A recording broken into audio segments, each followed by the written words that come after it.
Apa itu PHI? Menurut Syahrul Mahmud, pada bukunya yang berjudul Hukum Acara Khusus pada Pengadilan Hubungan Industrial, PHI atau Peradilan Hubungan Industrial merupakan peradilan khusus yang berada di pengadilan negeri.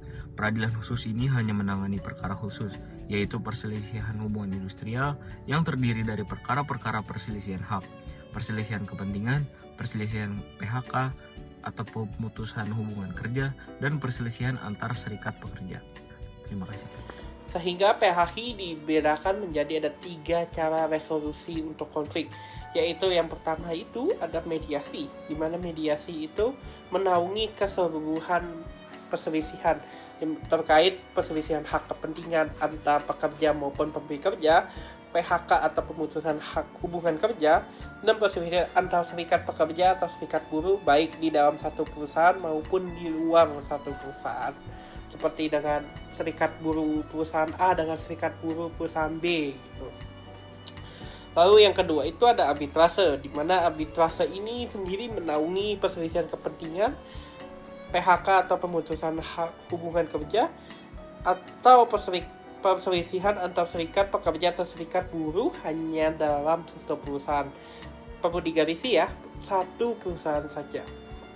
Lalu yang ketiga itu ada konsiliasi, yaitu perselisihan kepentingan dengan menaungi perselisihan kepentingan dan antar serikat pekerja hanya dalam satu perusahaan yang diserahkannya saja, hanya di dalam satu perusahaan yang diserahkan, sehingga konsiliasi sangat terbatas kepada perselisihan kepentingan antar serikat pekerja saja. Selanjutnya akan dijelaskan apa yang termasuk dalam perselisihan hubungan industrial. Terdapat 4. Yang pertama merupakan perselisihan hak yang dijelaskan pada pasal 1 ayat 2 pada UU Penyelesaian Perselisihan Hubungan Kerja. Di mana di sini dijelaskan bahwa perselisihan hak adalah perselisihan yang timbul karena tidak dipenuhinya hak. Contohnya adalah seperti tidak diberikannya pesangon ataupun tidak dibayar sesuai dengan UMP. Yang kedua merupakan perselisihan kepentingan yang dijelaskan pada pasal 1 ayat 3 UU Penyelesaian Perselisihan Hubungan Kerja, yang menjelaskan bahwa perselisihan kepentingan adalah perselisihan yang timbul dalam hubungan kerja karena tidak adanya kesesuaian pendapat mengenai pembuatan dan atau perubahan syarat-syarat kerja yang ditetapkan dalam perjanjian kerja atau peraturan perusahaan atau perjanjian kerjasama. Contohnya adalah ketika tuntutan tunjangan cuti terjadi ataupun tuntutan pemberian bonus dan masih banyak lainnya. Selanjutnya saya akan menjelaskan tentang perselisihan PHK dan perselisihan antar serikat pekerja. Pertama, perselisihan PHK telah diatur dalam pasal 1 ayat 4 Undang-Undang Nomor 2 Tahun 2004 tentang PHI. Perselisihan ini merupakan perselisihan yang terjadi karena ada ketidaksesuaian pendapat terkait pemutusan hubungan kerja yang dilakukan oleh salah satu pihak. Dalam hal ini, contoh nyatanya adalah misalnya terjadi PHK secara sepihak, yang mana PHK ini merugikan hak-hak atau kepentingan dari pekerja itu sendiri. Hal ini dapat dikategorikan sebagai perselisihan pemutusan hubungan kerja. Selanjutnya ada perselisihan antar serikat pekerja. Berdasarkan pasal 1 ayat 5 UU PHI, perselisihan ini merupakan perselisihan yang terjadi antara serikat pekerja yang satu dengan serikat pekerja yang lain dalam satu perusahaan, yang terjadi karena ada ketidaksesuaian pendapat mengenai keanggotaan, pelaksanaan hak, dan kewajiban keikutsertaan pekerjaan. Dalam hal ini, contoh nyatanya, misalnya dalam hal ada ketidaksesuaian pendapat terkait syarat-syarat untuk join atau bergabung dalam serikat pekerja tersebut. Mediasi dapat menyelesaikan semua masalah dalam PHI. Sementara arbitrase dan konsiliasi hanya dapat menangani beberapa jenis perselisihan. Hal ini disebabkan oleh beberapa aspek, mulai dari cakupan hukum, sifat fleksibilitas proses, serta keterlibatan pihak yang bersengketa dalam proses penyelesaian. Dimulai dari mediasi yang merupakan proses penyelesaian sengketa yang melibatkan pihak ketiga netral untuk membantu mencapai kesepakatan antara pihak-pihak yang bersengketa. Mediasi dapat digunakan untuk berbagai jenis perselisihan, termasuk perselisihan hak, kepentingan, pemutusan hubungan kerja, dan perselisihan antara serikat pekerja atau buruh. Dan mediasi ini memiliki sifat yang fleksibel dan dapat disesuaikan dengan kebutuhan para pihak. Mediator tidak memiliki kewenangan untuk memaksakan keputusan, sehingga pihak-pihak yang bersengketa lah yang memiliki kontrol penuh atas proses dan hasilnya. Berbeda dengan mediasi, arbitrase dan konsiliasi memiliki cakupan yang terbatas dalam PHI.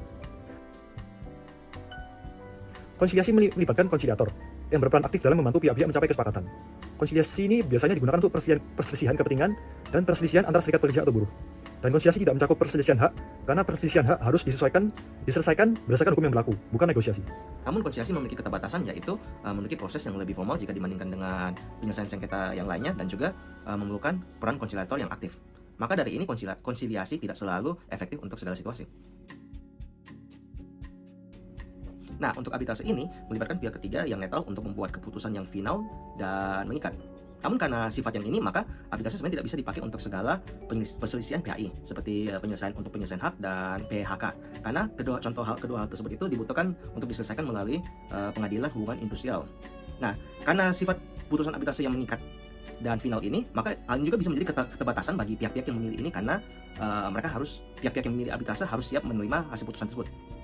Namun, putusan arbitrase ini sebenarnya masih bisa diajukan ke pengadilan, tetapi bukan untuk mengubah isi putusan tersebut atau untuk mengadili perkaranya lagi, melainkan untuk membatalkan putusan arbitrase. Nah, karena ini sebenarnya arbitrase itu memiliki sifat yang berbeda dengan alternatif penyelesaian sengketa yang lain seperti mediasi dan konsiliasi. Di mana mediasi dan konsiliasi itu merupakan hasil dari kesepakatan bersama, tetapi melainkan di mana arbitrase itu memaksa kedua pihak untuk mentaati keputusannya.